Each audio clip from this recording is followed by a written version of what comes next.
नमस्कार विद्यार्थी मित्रांनो, स्वागत आहे तुमचं कलाकार एज्युकेशन या चॅनेलवर। विद्यार्थी मित्रांनो, इयत्ता 10वीचा मराठी, हिंदी व इंग्रजी माध्यमाचा मराठी विषयाचा पेपर कसा असतो आणि तो कसा सोडवावा ते आपण आजच्या व्हिडिओमध्ये पाहणार आहोत। त्यामुळे हा व्हिडिओ शेवटपर्यंत व काळजीपूर्वक बघा आणि कलाकार एज्युकेशन चॅनलला सबस्क्राईब नक्की करा।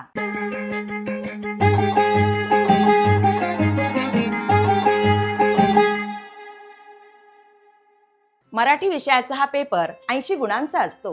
बोर्डाकडून तुम्हाला 3 तासांची वेळ दिलेली असते, त्यात तो पूर्ण करायचा असतो। संपूर्ण पेपर 5 विभागात विभागलेला असतो। गद्य विभागासाठी 18 गुण, पद्य विभाग 16 गुण, स्थूल वाचन 6 गुण असतात, भाषाभ्यासासाठी 16 गुण असतात, उपयोजित लेखन यासाठी 24 गुण असतात। आता बघा, प्रत्येक विभागामध्ये कशा पद्धतीने प्रश्न विचारले जातात, कशा पद्धतीने गुण दिले जातात ते आपण बघूया। तुमचा पहिला विभाग असतो गद्य विभाग, हा 18 गुणांचा असतो। या विभागात 3 उपप्रश्न सोडवायचे असतात। त्यामध्ये तुमचा पहिला प्रश्न असतो प्रश्न क्रमांक 1 अ, पठित उतारा। या उतार्यावर आधारित एकूण 7 गुणांचा हा प्रश्न असतो। या प्रश्न प्रकारामध्ये तुम्हाला 3 उपप्रश्न सोडवायचे असतात, ज्यामध्ये तुमचा एक आकलन कृतीवर असतो, तो 2 गुणांचा प्रश्न असतो। आकलन कृतीवर 2 सोपे प्रश्न विचारले जातात, वाक्य पूर्ण करा किंवा चौकटी पूर्ण करा।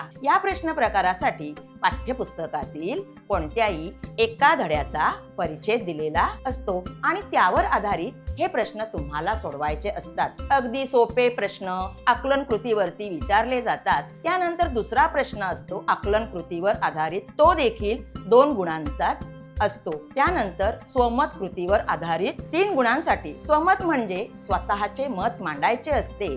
बऱ्याच वेळेला विद्यार्थी हा प्रश्न सोडून देतात, तुमच्या मताला महत्त्व आहे। जरी काही 4 वाक्य लिहिलीत तरी परीक्षेत गुण दिले जातात, म्हणून कोणत्याही विद्यार्थ्याने या प्रश्नाचं उत्तर लिहायचं सोडू नये। प्रश्न 1 आ, पठित उतारा, हा देखील प्रश्न अ वरील प्रश्न प्रकारासारखाच आहे। इथे फक्त तुमचा उतारा बदललेला असतो। यासाठी 7 गुण असणार आहेत। यामध्ये प्रश्न 1 अ प्रमाणेच वरील उपप्रश्न विचारले जातात। प्रश्न 1 ई, अपठित उतारा, गद्य विभागातील तिसरा उपप्रश्न असतो। प्रश्न 1 ई, पाठ्यपुस्तकाच्या बाहेरील एक छोटासा उतारा दिलेला असतो। त्या उतार्यावर आधारित 2-2 गुणांचे 2 असे एकूण 4 गुणांसाठी प्रश्न विचारले जातात। ते आकलन कृतीवर असतात, यात मोठे प्रश्न विचारले जात नाहीत। अशा पद्धतीने तुमचा पहिला विभाग असणार आहे। विभाग 2 पद्य विभाग, पद्य विभाग तुमचा दुसरा विभाग। पद्य विभाग हा एकूण 16 गुणांचा असतो।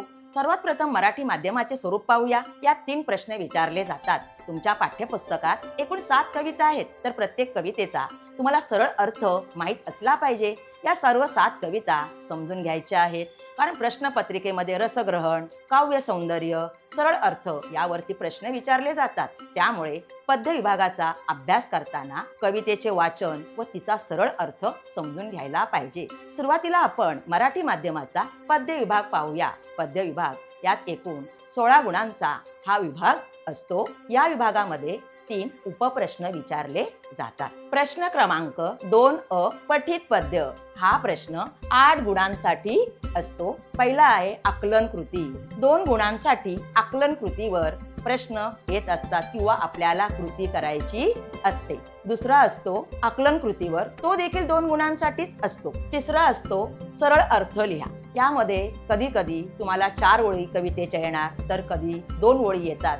त्यांचा सरळ सोपा अर्थ तुम्हाला समजलेला लिहायचा असतो, तो देखील 2 गुणांसाठी असतो। चौथा आहे तुमचं काव्य सौंदर्य, 2 गुणांसाठी असतो। त्यानंतर प्रश्न 2 आ, कवितेवर आधारित कृती 4 गुणांसाठी असते। या 2 कवितांची नावे दिलेली असतात, त्यावर आधारित तुम्हाला कृती करायची असते। 2 पैकी एकाच कवितेचे मुद्द्यांना अनुसरून स्पष्टीकरण करायचे असते। यात कवितेचे नाव, कवीचे नाव, प्रस्तुत कवितेचा विषय, कविता आवडण्याची वा न आवडण्याची कारणे हे आपल्याला लिहायचे असते। प्रश्न दुसरा ई, रसग्रहण करायचं असतो। रसग्रहण हा 4 गुणांसाठी येतो। कोणत्याही कवितेच्या 4 ओळी दिलेल्या असतात, त्याचे तुम्हाला रसग्रहण करायचे असते. त्यात आशय सौंदर्य, काव्य सौंदर्य, भाषिक वैशिष्ट्ये या 3 मुद्द्यांना अनुसरून रसग्रहण करायचे असते. आता आपण इंग्रजी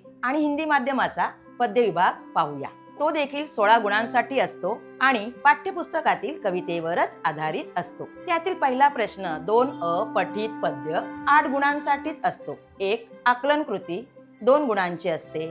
दुसरं आकलन कृती 2 गुणांचीच असते. तिसरं कवितेतील शब्दांचा अर्थ लिहिणे तो देखील 2 गुणांसाठीच असतो. आणि चौथं काव्य सौंदर्य लिहा तो देखील 2 गुणांसाठीच असतो. पाठ्यपुस्तकातील 7 कवितांपैकी एखादी कविता देऊन त्यावर आधारित असे प्रश्न येतात. काव्य सौंदर्य यात विचार, सौंदर्य भाव, सौंदर्य अर्थ, सौंदर्य हे 3 घटक येतात. तो प्रश्न समजून घेऊन त्याचे उत्तर तुम्हाला तुमच्या शब्दात लिहायचे आहे. यातील प्रश्न 2 कृती सोडवा हा प्रश्न 8 गुणांसाठी असतो. यात कवितेचे कवी, कवयित्री, कवितेचा विषय, प्रस्तुत ओळींचा सरळ अर्थ लिहा, कविता आवडण्याची वा न आवडण्याची कारणे लिहा, कवितेतील दिलेल्या शब्दांचे अर्थ लिहा. यातील पहिले 2 प्रश्न प्रत्येकी 1 मार्कांसाठी आहे, तर बाकीचे 2 मार्कांसाठी आहेत. त्यातील चौथा प्रश्न कविता आवडण्याची वा न आवडण्याची कारणे लिहिताना ही सकारात्मक लिहायची असतात व स्वतःच्या भाषेत लिहायची असतात. विभाग 3 स्थूल वाचन. प्रश्न 3 तुमचा 3रा विभाग स्थूल वाचन हे 3 माध्यमांमध्ये सारखंच असतं. स्थूल वाचन यात 6 गुणांचे प्रश्न तुम्हाला विचारले जातात. पाठ्यपुस्तकातील 3 धडे व 1 कविता त्यावर आधारित स्वाध्यायामधील प्रश्न विचारले जातात. ते तुम्ही पाठ करायचे असतात. यात पाठ्यपुस्तकातील उतारा दिला जात नाही. यात 3 उपप्रश्न विचारले जातात. त्यापैकी 2 उपप्रश्न सोडवणे गरजेचे आहे. आता आपण मराठी माध्यमाचा भाषाभ्यास पाहूया. प्रश्न 4 हा प्रश्न 16 गुणांच्या व्याकरणावर आधारित विचारला जातो. बरेचसे विद्यार्थी व्याकरण विभागाला घाबरतात. यामध्ये 2 उपप्रश्न 8 गुणांना विचारले जातात, परंतु परीक्षेत मोजक्या भागावर प्रश्न विचारले जातात. प्रश्न 4 व्याकरण घटकांवर कृती करायची असते. तो 8 गुणांवर आधारित असतो. यात समास 2 गुण, शब्दसिद्धी 2 गुण, वाक्प्रचार 4 गुणांसाठी असतो. वाक्प्रचारामध्ये तुम्हाला तुमच्याच पाठ्यपुस्तकातील वाक्प्रचार दिलेले असतात. 4 वाक्प्रचार तुम्हाला दिलेले असतात. त्यापैकी 2 वाक्प्रचारांचा अर्थ सांगून वाक्यात उपयोग करायचा असतो. प्रश्न 4 भाषिक घटकावर आधारित कृती करायची असते. एकूण 8 गुणांसाठी हा प्रश्न असतो. यात शब्द संपत्ती, समान अर्थांचे शब्द लिहा, विरुद्ध अर्थाचे शब्द लिहा, शब्दांचे वचन बदला, शब्दातील अक्षरांपासून अर्थपूर्ण शब्द तयार करा. अशा पद्धतीने आपल्याला प्रश्न विचारले जातात. त्यानंतर लेखन नियमानुसार लेखन करायचे असते. तो प्रश्न 2 गुणांसाठी विचारला जातो. त्यातील 1 शुद्ध शब्द ओळखा किंवा वाक्य दिली जातात. त्यात 2 शब्दांचे लेखन अशुद्ध असते, ते ओळखून वाक्य पुन्हा लिहायचे असते. यानंतर 3रा प्रश्न असतो विराम चिन्ह. 1 गुणांसाठी असतो. विराम चिन्हे ओळखा किंवा नावे लिहा. 4 पारिभाषिक शब्द 1 गुणांसाठी असतो. यात तुम्हाला 2 इंग्रजी शब्द दिलेले असतात. त्या शब्दांचा मराठी अनुवाद करायचा असतो. आता आपण इंग्रजी व हिंदी माध्यमाचा भाषाभ्यास पाहूया. भाषाभ्यास हा प्रश्न 16 गुणांसाठी असतो. यात 2 प्रश्न येतात. पहिला प्रश्न व्याकरण घटकावर आधारित असतो, तर दुसरा प्रश्न भाषिक घटकावर आधारित असतो. प्रश्न 1 व्याकरण घटकावर आधारित कृती 8 गुणांसाठी असते. यात वाक्य प्रकार यात 2 वाक्य दिली जातात. त्यांचा प्रकार कोणता आहे ते ओळखून लिहायचे असते. हा 2 गुणांसाठी येतो आहे. दुसरं वाक्य रूपांतर. यातही 2 वाक्य दिली जातात व त्या वाक्यांचे रूपांतर कोणत्या प्रकारात करायचे आहे ते कंसात दिले जाते. त्याप्रमाणे वाक्य रूपांतर करून लिहायचे आहे. हा 2 गुणांसाठी आहे. 3रा वाक्प्रचार. 4 वाक्प्रचार दिले जातात. त्यातील 2 वाक्प्रचार लिहायचे असतात. त्या वाक्प्रचारांचा अर्थ सांगून त्यांचा वाक्यात उपयोग करायचा असतो. हे सर्व पाठ्यपुस्तकावर आधारित असतात. हा 4 गुणांसाठी आहे. प्रश्न 2 हा भाषिक घटकावर आधारित असतो. हा 8 गुणांसाठी असतो. यातले पहिले शब्द संपत्ती हा प्रश्न 4 गुणांसाठी आहे. समानार्थाचे शब्द लिहा, विरुद्ध अर्थाचे शब्द लिहा, शब्द समूहाबद्दल 1 शब्द लिहा, वचन लिंग बदला किंवा ओळखा, हा पूर्ण प्रश्न व्याकरणावर आधारित आहे. प्रश्न 2, लेखन नियमानुसार लेखन करणे. या प्रश्नाला 2 गुण आहेत. यात अचूक शब्द ओळखा, म्हणजे 4 शब्द दिले जातात, त्यात एक बरोबर असतो, तो ओळखून लिहायचा असतो, किंवा 2 वाक्य दिली जातात, त्यात प्रत्येकी 2 शब्द अशुद्ध असतात, ते बरोबर करून पुन्हा वाक्य लिहायची असतात. प्रश्न 3, विरामचिन्हे.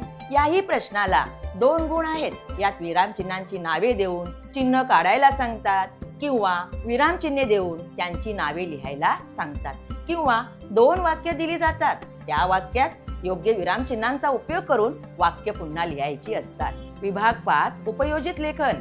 सर्वात महत्त्वाचा उपयुक्त असा 5वा प्रश्न असतो.